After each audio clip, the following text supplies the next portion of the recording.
కోతులను పట్టుకోవడం ఒక కళ. భారతదేశంలో కోతులను పట్టుకోవడానికి ఓ పెట్టి వంటిది వాడతారు.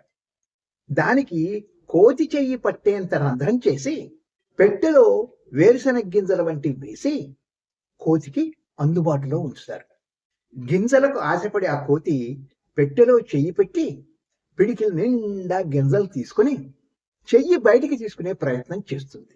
పిడికిలి బిగించిన చెయ్యి ఎంత ప్రయత్నం చేసినా బయటికి రాదు. ఖాళీ చెయ్యి లోపలికి పోయింది కానీ పప్పులతో నిండి ఉన్న చెయ్యి బయటికి రావడం కష్టమే. గింజలు వదిలేస్తే చెయ్యి బయటకు వస్తుంది, స్వేచ్ఛ లభిస్తుంది. కానీ వేరుశనగ గింజల మీద ఆశ వదులుకోలేక కోతి వేటగాడికి బందీ అయిపోతుంది. మనం కూడా అంతే. చాలా మంది ఈ పప్పుల వంటి తమ ఇష్టాలను వదులుకోలేక వాటికి బందీలైపోతారు. దురలవాట్లు, వ్యామోహాలు, కోరికలు, ఆశల వంటి వాటికి బందీలై జీవితాంతం వాటికి బానిసలుగా మిగిలిపోతారు. Good luck.